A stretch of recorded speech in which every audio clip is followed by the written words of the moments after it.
السلام علیکم ورحمۃ اللہ وبرکاتہ نحمده ونصلی علی رسولہ الکریم اما بعد فاعوذ باللہ من الشیطان الرجیم بسم اللہ الرحمن الرحیم رب اشرح لی صدری ویسر لی امری واحلل عقدۃ من لسانی یفقہوا قولی.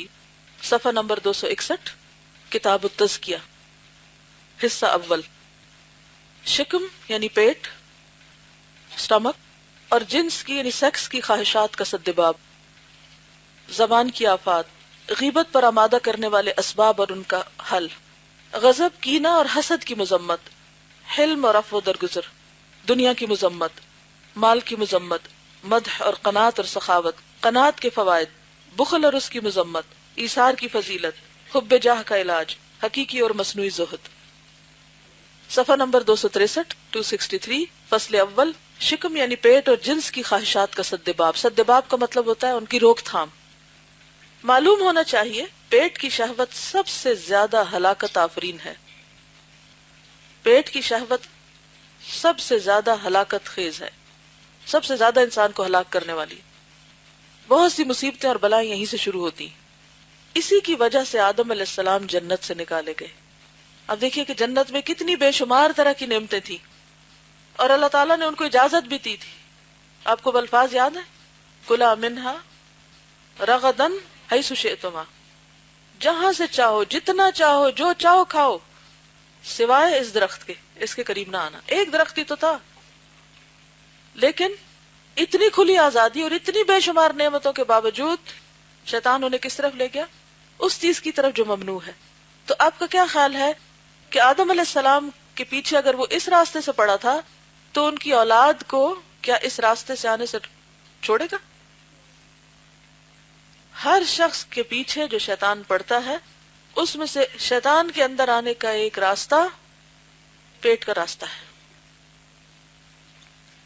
کہ انسان کے اندر ایسی چیزوں کو کھانے کی خواہش اور ایسی چیزوں کے کھانے کا شوق پیدا کرتا ہے جو اس کے لیے بعض اوقات یا تو حرام ہوتے ہیں، جیسے شراب وغیرہ، بعض اوقات مکروہ ہوتے ہیں، بعض اوقات صحت کے لیے نقصان دہ ہے، بعض اوقات ایسی چیز ہے کہ جس کو کھا کر انسان کسی کے کام کے قابل نہیں رہتا، بیمار پڑ جاتا ہے.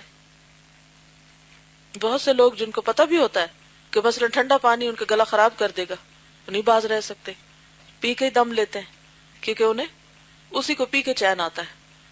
اور اسی طرح باقی چیزیں بھی. اب آپ دیکھیے کہ کوئی بھی ایسی چیز ہم کھا پی تو لیتے ہیں، مزہ تو آ جاتا ہے، اس کے بعد کیا ہوتا ہے؟ پھر بیمار پڑتے ہیں. بیمار ہو کے کیا ہوتا ہے؟ عبادات میں تیزی آتی ہے، عبادات میں سستی آ جاتی ہے. اور عبادات میں اگر سستی آتی ہے تو کوئی خسارہ اور نقصان نہیں ہوتا. اگر ہم نماز کھڑے ہونے کے بجائے بیٹھ کے پڑھ رہے ہیں، اگر ہمارا اس میں خشوع ہی نہیں، کیونکہ طبیعت جب خراب ہوتی ہے تو انسان یکسو بھی نہیں ہوتا.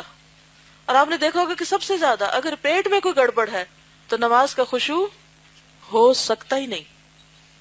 چاہے درد ہے یا ویسے بھاری پن ہے، کچھ بھی ہے، کوئی بھی چیز ایسی جو پیٹ سے متعلق ہو، اس کا پہلا اثر ہماری عبادات پہ جاتا ہے. تو کہتے ہیں کہ آدم علیہ السلام کے اوپر بھی شیطان جو حاوی ہوا تھا وہ اسی راستے سے ہوا تھا. دراصل پیٹ ہی کی شہوت سے شرمگاہ کی شہوت اور مال کی رغبت پیدا ہوتی ہے.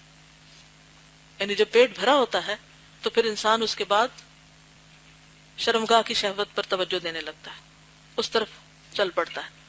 اور پھر ان دو خواہشات کو پورا کرنے کے لیے مال کی رغبت، اور پھر مال میں حلال حرام کی پرواہ نہیں ہوتی، بس اسے مال چاہیے کہیں سے بھی ملے. اس کے پیچھے بے شمار آفتیں آتی ہیں اور یہ سب پیٹ بھرنے کی مستی کے باعث ہیں. زیادہ نیند کا آنا، سستی، یہ جو سب شیطان کے دروازے ہیں، یہ شروع کہاں سے ہوتے ہیں؟ پیٹ کے بھرنے سے. حدیث میں ہے کہ نبی صلی اللہ علیہ وسلم نے فرمایا، مومن ایک آنت میں کھاتا ہے اور کافر 7 آنتوں میں. ایک اور حدیث میں ہے کہ ابن آدم نے پیٹ سے برا برتن اور کوئی نہیں بھرا. آدم کے بیٹے کو چند لقمے کافی ہیں جو اس کی پیٹھ کو سیدھا رکھیں، یعنی انسان کے اندر اتنی طاقت رہے کہ وہ اپنے کام کاج کرتا رہے. پھر اگر پیٹ بھرنا ہی ضروری ہو تو پیٹ کا ایک حصہ کھانے کے لیے، دوسرا پانی کے لیے اور تیسرا سانس کے لیے. حضرت عقبہ راہبی نے کہا، میں حسن کے پاس گیا، وہ کھانا کھا رہے تھے، کہنے لگے آؤ کھاؤ. میں نے کہا میں تو اتنا کھایا ہوں کہ اب گنجائش نہیں ہے. انہوں نے کہا سبحان اللہ، کیا مسلمان اتنا کھاتا ہے کہ گنجائش ہی باقی نہ رہے؟ اور ہم میں سے شاید ہی کوئی ہو جس نے یہ جملہ کبھی نہ بولا ہو. اکثر کیا کہتے ہیں؟ اور کی گنجائش نہیں. زاہدوں کی ایک جماعت نے تھوڑا کھانے اور بھوک پر صبر کرنے میں مبالغہ کیا ہے، یعنی وہ حد سے بڑھ گئے. اس کتاب کے علاوہ ایک اور کتاب میں ہم نے اس کے نقصان بیان کیے ہیں. کھانے میں انصاف کی بات یہ ہے کہ کچھ بھوک ہو تو ہاتھ اٹھا لے، اور اس مقام میں سب سے بہترین قول نبی صلی اللہ علیہ وسلم کا ہے کہ ایک حصہ کھانے کے لیے، ایک پانی کے لیے اور تیسرا سانس کے لیے رکھے. اعتدال سے کھانے سے جسم تندرست رہتا ہے، بیماری دور ہوتی ہے. اور یہ اس طرح ہے کہ بھوک کے بغیر کھانا نہ کھائے، بھوک کے بغیر کھانا نہ کھائے، پہلی چیز تو یہ. لیکن عموماً ہم لوگ بھوک کی وجہ سے نہیں کھاتے. کس لیے کھاتے ہیں؟ کہ ٹائم ہو گیا، اب ڈنر ٹائم ہے، اس لیے بھوک ہے یا نہیں؟ چونکہ برتن سمیٹنے اٹھانے ہیں اور سب اسی وقت کھاتے ہیں، اس لیے ضرور کھایا جائے چاہے بھوک ہو یا نہ. پہلے ہم کہتے ہیں بھوک نہیں، دل نہیں چاہ رہا، پھر کہتے ہیں اچھا سب بیٹھے ہیں تو ہم ویسے ان کو کمپنی دے دیتے ہیں. پھر کمپنی دینے لگتے تو پھر کیا کہتے ہیں؟ وہ ہر ایک کا کچھ نہ کچھ آفر کرتا ہے. پھر کہتے ہیں اچھا ایک دو لقمے لے لیتے ہیں. جب ایک دو لقمے لیتے ہیں تو پھر کیا ہوتا ہے؟ پھر کھانا شروع کر دیتے ہیں اور پھر بغیر ضرورت کے کھاتے چلے جاتے ہیں. تو بھوک کے بغیر کھانا نہ کھائے اور خواہش ہوتے ہوئے ہاتھ اٹھا لے، یعنی ابھی دل چاہ رہا ہو کہ اور بھی کھا لوں تو کھانا روک دے. ٹھیک ہے، یہ آپ نے اب سب نے اپنے اوپر چیک رکھنا ہے. کیا کہ ابھی دل چاہ رہا ہے کہ اور کھاؤں، اس وقت کھانا روک دیں. بالکل ہی کم کھانے سے قوا کمزور ہو جاتے ہیں، یعنی اعضاء کمزور ہو جاتے ہیں. یعنی اس میں یہ نہیں کہ ابھی آپ نے ایک دو لقمے لیے ہیں تو کہیں کہ ابھی سے چھوڑ دو. نہیں، ہر انسان کو پتا ہوتا ہے اس کی ضرورت کیا ہے. کچھ لوگوں نے اپنا کھانا پینا کم کیا تو بالآخر وہ فرائض ادا کرنے سے رہ گئے. یعنی اتنا کم نہ کھائیں کہ آپ کے اندر اٹھ کے نماز پڑھنے کی ہمت نہ ہو، کوئی کام کرنے کی ہمت نہ ہو، کہ آپ کہیں کہ میں آج کل مجاہدہ کر رہی ہوں بھوکا رہنے کا، تو آپ دوسروں کے اوپر بوجھ بن جائیں. ایسا بھی نہ ہو. پھر کیا ضروری ہے؟ اعتدال. بالکل. لوگوں نے اپنی جہالت سے اس کو فضیلت سمجھ رکھا ہے، حالانکہ ایسا نہیں ہے. اور جس نے بھوک کو اچھا کہا ہے اس نے اسی حالت کی طرف اشارہ کیا ہے جس کا ہم نے ذکر کیا ہے. پیٹ کی شہوت کو توڑنے کی ریاضت کا طریقہ یہ ہے کہ جو ہمیشہ سیر ہو کر کھانے کا عادی ہو اسے چاہیے کہ اپنے کھانے میں سے تھوڑا تھوڑا ہر روز کم کرتا جائے. ٹھیک ہے، یعنی اگر آپ کو اوور ایٹنگ کی عادت ہے تو کس طرح شروع کریں؟ ہر روز تھوڑا تھوڑا کم کر دیں. اب مثلا اگر ایک نوالا بھی کم کریں گے نا تو کیا ہوگا؟ ایک نوالا کم کھانے سے کوئی موت نہیں آتی، کچھ نہیں ہوتا. بہت آسانی سے ایک نوالا کم کیا جا سکتا ہے. اور اس کا طریقہ کیا ہو سکتا ہے کہ وہ جو آخر میں ہے اس کو آپ کسی اور کو آفر کر دیں. یا مثلا روٹی کا ایک ٹکڑا ہے تو اس کو روک لیں اور پھر کیا کریں؟ مثلا چڑیا کو ڈال دیں. کیونکہ پلیٹ میں کھانا بچا کے ضائع کرنا بھی اس کا مقصد نہیں ہے. یہ عادت بھی نہیں ہونی چاہیے، کیونکہ بعض لوگ کیا کرتے ہیں، پانی پیتے ہیں تو نیچے ضرور کچھ چھوڑ دیتے ہیں، اور وہ اسی اصول پہ اصل میں عمل کر رہے ہوتے ہیں کہ سارا نہ کھاؤ، خود چھوڑ دو. تو اسلام میں یہ بھی نہیں ہے کہ آپ پلیٹیں خراب کر کر کے رکھ دیں، کہ آپ سالن ڈالیں تو وہ چھوڑ دیں، روٹی ہے تو وہ چھوڑ دیں اور باقی پھر دوسرے اس کو سمیٹتے رہیں. اس میں بھی ہنر اور سلیقہ مندی سے کام لیں کہ اگر کچھ چھوڑنا بھی ہے تو یہ بھی سوچیں کہ پھر اس کو کرنا کیا ہے. یا یہ کہ نکالیں ہی کم. اگر آپ مثلا 3 چمچ نکالتے ہیں تو اس میں اندازے سے پھر ایک ایک لقمے برابر چھوڑنا شروع کریں. اور اگر آپ پہلے ہی اعتدال سے کھاتے ہیں تو اسی اعتدال پہ قائم رہیں، نہ اس سے کم نہ زیادہ. یہ کس کے لیے علاج ہے؟ جسے زیادہ کھانے کی عادت ہو. کھانے میں سے تھوڑا تھوڑا ہر روز کم کرتا جائے، یہاں تک کہ اس اعتدال کی حد تک پہنچ جائے جس کی طرف ہم نے اشارہ کیا ہے. بہترین کام اوسط درجے کے ہیں. بہتر یہ ہے کہ اتنا کھائے جس سے عبادات میں رکاوٹ نہ ہو اور قوت کے باقی رہنے کا سبب بنے. کھانے والا نہ تو بھوک محسوس کرے اور نہ بالکل سیر ہو. اسی صورت میں بدن صحیح اور ہمت اکٹھی رہے گی اور فکری قوت صاف ہوگی. زیادہ کھائے گا تو اس سے زیادہ نیند اور کن ذہنی پیدا ہوگی. جب بھی آپ سمجھے نا کہ کھانے کے بعد سستی ہو گئی ہے اور نیند آنے لگی ہے تو سمجھے آپ نے زیادہ کھایا. پھر آج تو کچھ نہیں ہو سکتا، جو ہونا تھا ہو گیا. اب کیا کریں؟ کل اپنے اوپر چیک رکھیں اور اس وقت یاد رکھیں کہ کل میں نے اتنا اور یہ کھایا تھا جس کے بعد میری طبیعت بوجھل ہوئی تھی، تو آج مجھے اس سے کٹ ڈاؤن کرنا ہے، یعنی اس میں کمی کرنی. کیونکہ دماغ میں بخارات زیادہ ہو جاتے ہیں جو فکر کی جگہ اور ذکر کے مقام کو ڈھانپ لیتے ہیں. یعنی آپ کہتے ہیں نا مجھے تو نیند آ رہی ہے، مجھے کچھ نہیں سوچا جا رہا، بس ایک ہوتا ہے وقت کی نیند اور ایک ہوتا ہے بے وقت کی نیند۔ نیز کچھ اور بیماریاں بھی پیدا کرتے ہیں، یعنی فوری انسٹنٹ بیماری تو یہ کہ انسان سست ہو جاتا ہے۔ جو آدمی خواہشات میں سے کسی کو چھوڑے تو اسے ہوشیار رہنا چاہیے کہ اس میں ریا کی آفت نہ پیدا ہو جائے۔ کیا پیدا نہ ہو؟ ریا کی آفت۔ وہ کیا ہوتی ہے؟ اس میں کیسے؟ مثلاً بتائیے کیسے؟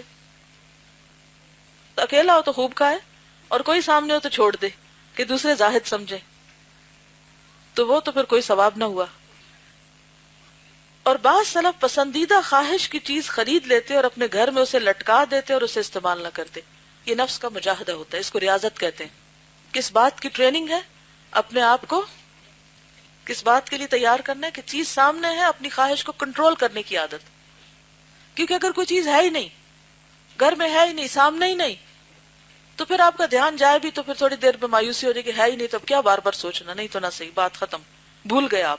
لیکن جب چیز سامنے ہو تو آپ بھولتے نہیں، ہر دفعہ دیکھیں گے آپ کو خیال ہے اچھا میں ذرا کھا لوں، تو پھر آپ اپنے آپ کو کہیں گے جیسے کسی بچے کو منع کرتے نا، تو ہمارا نفس بھی کیا ہے؟ بچوں سے بھی بچہ ہے۔ اپنے نفس کو بھی اسی طرح روکیں۔ بار بار اس طرح کرنے سے آپ کو پتہ چل جائے گا کہ آپ کا خود اپنے اوپر کتنا کنٹرول ہے، اور اگر آپ اپنے اوپر خود کنٹرول کر گئے تو شیطان آپ پہ کنٹرول نہیں کر سکتا پھر۔ اس لیے بے حد ضروری ہے کہ اس طرح کی ایکسرسائزز کر کے اپنے نفس کی ٹریننگ کریں۔ وہ اپنے زہد کو چھپاتے، یہی حقیقی زہد ہے کہ زہد کا اظہار اس کی ضد سے کیا جائے، اور یہ صدیقین کا عمل ہے، کیونکہ اس نے اپنے نفس کو 2 مرتبہ صبر کا پیالہ پلایا، اور یہ پیالہ دوسری مرتبہ تو بہت زیادہ کڑوا ہے۔ باقی رہی شرمگاہ کی شہوت، تو معلوم ہونا چاہیے کہ آدمی میں جماع کی خواہش 2 فائدوں کے لیے پیدا کی گئی۔ پہلا فائدہ بقائے نسل ہے، اور دوسرا لذت کا ادراک، کہ اس پر آخرت کی لذتوں کو قیاس کرے، کیونکہ جو جنس ذوق سے معلوم نہ ہو اس کا شوق پیدا نہیں ہوتا۔ یعنی دنیا میں اگر کسی کو پتہ ہی نہ ہو کہ یہ لذت ہے کیا، تو اگر آخرت کے اعتبار سے کسی ایسی لذت کا ذکر کیا جائے تو انسان اس کو کمپریہنڈ نہیں کر سکتا۔ ہاں اگر اس شہوت کو اعتدال پر نہ رکھا جائے تو اس سے بہت سی آفتیں اور آزمائشیں پیدا ہو جاتی ہیں، اور اعتدال کیا ہے؟ اس کا حلال پر رہنا۔ اگر یہ بات نہ ہوتی تو عورتیں شیطان کا جال نہ ہوتی، کیونکہ عورت کے ذریعے بھی مرد کی آزمائش ہوتی ہے۔ حدیث میں ہے نبی صلی اللہ علیہ وسلم نے فرمایا، میں نے اپنے پیچھے مردوں کے لیے عورتوں سے بڑھ کر زیادہ نقصان دہ کوئی فتنہ نہیں چھوڑا۔ اضر علی الرجال، سب سے زیادہ مضر چیز، نقصان دہ چیز، جس سے ایک مرد کا ایمان، دین، ہر چیز فتنے میں پڑ جاتی ہے، عقل پہ پردہ پڑ جاتا ہے، انسان اپنی عزت ہر چیز کو داؤ میں لگا دیتا ہے، عزت، اخلاق، مال، ساکھ، شہرت، ہر چیز۔ بعض صالحین نے کہا اگر کوئی آدمی مجھے بیت المال پر امین مقرر کر دے تو امید ہے کہ میں اس کی امانت اسے ادا کر دوں گا، لیکن اگر کسی کالی کلوٹی عورت پر امین مقرر کر دے کہ میں ایک گھڑی اس کے ساتھ خلوت میں رہوں، تنہائی میں رہوں، تو میں اپنے نفس سے مطمئن نہیں ہوں۔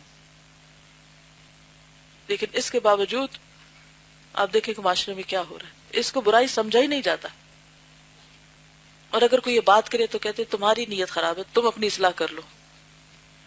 نبی صلی اللہ علیہ وسلم نے فرمایا کوئی آدمی کسی عورت کے ساتھ خلوت میں نہ جائے، یعنی تنہائی میں الگ نہ ہو، کہ تیسرا ان میں شیطان آ جائے۔ کبھی اس شہوت میں افراط انتہا کو پہنچ جاتی ہے، یہاں تک کہ آدمی کا خیال عورت سے کثرت جماع کی طرف منتقل ہو جاتا ہے، جو اسے آخرت کی یاد بلا دیتا ہے۔ یعنی چاہے حلال بھی ہو لیکن پھر بھی اس میں ایسا اعتدال کہ انسان آخرت کو نہ بھولے، یہاں تک کہ بدکار عورتوں میں بعض اوقات بدکاری اور عشق تک نوبت جا پہنچتی۔ خواہشات میں بدترین خواہش یہی ہے، اور اس سے اجتناب کرنا چاہیے، بچنا چاہیے۔ کبھی لوگوں میں مال، مرتبے اور چوسر، شطرنج اور تمبورے وغیرہ کا عشق پیدا ہو جاتے ہیں، اس کا ان چیزوں کی عادت ہو جاتی، یہ مختلف جو گیمز ہیں۔ اور آج کل اگر ان ناموں کو بدل دیں تو نئے نام کیا ہو سکتے ہیں جن کی ایڈکشن ہو جاتی ہے؟ موبائل پہ گیمز ہیں، جتنے بھی گیجٹس ہیں ان سب پہ، صرف موبائل پہ نہیں، چاہے پلے اسٹیشن ہو چاہے کوئی اور ہو۔ اب آپ بچے بیٹھے ہیں تو کیا ہوتا ہے؟ اٹھانا مشکل، یہ ختم کر لیں، یہ ختم کر لیں، یہ ختم کر لیں، اور بائی دا ٹائم وہ ایک ختم کرتے تو اگلی شروع ہو چکی تھی، اور پھر آپ کہتے ہیں کہ اب اٹھیں تو کہتے ہیں کہ یہ ختم کر لیں، اور آپ ادھر ادھر ہو تو اگلی شروع ہو چکی ہوتی ہے، وہ ختم ہونے کا نام نہیں لیتی۔ تو بعض اوقات کسی اور چیز کا عشق نہ ہو تو پھر ایسے کاموں کے پیچھے انسان پڑ جاتا ہے کہ جس سے وہ اپنے فرائض بھول جاتا ہے، یہ چیزیں ان کے دلوں پر غالب آ جاتی ہیں اور وہ ان سے صبر نہیں کر سکتے۔ ابتدا میں تو ان چیزوں سے بچنا آسان ہے، لیکن آخر میں بڑے سخت علاج کی ضرورت ہوتی ہے، اور کبھی تو سخت علاج بھی کارگر نہیں ہوتا، انسان باز آتا ہی نہیں۔ اس روز کوئی بچی بتا رہی تھی کہ بہت پریشان تھی اپنے بھائی کے لیے، اور یہ بات میں اس لیے بتا نہیں کہ آپ اس بچے کے لیے دعا کریں، ہائے ہائے نہ کریں، کیونکہ یہ بھی ایک مصیبت ہوتی ہے نا۔ وہ کہتے تھے کہ ایک ایک فلم وہ 20-20 دفعہ دیکھتا ہے، اور ایک ایک جو کیریکٹر ہے یا ایک ایک جو ایکشن ہے اس کو بار بار ریپلے کر کے دیکھتا ہے۔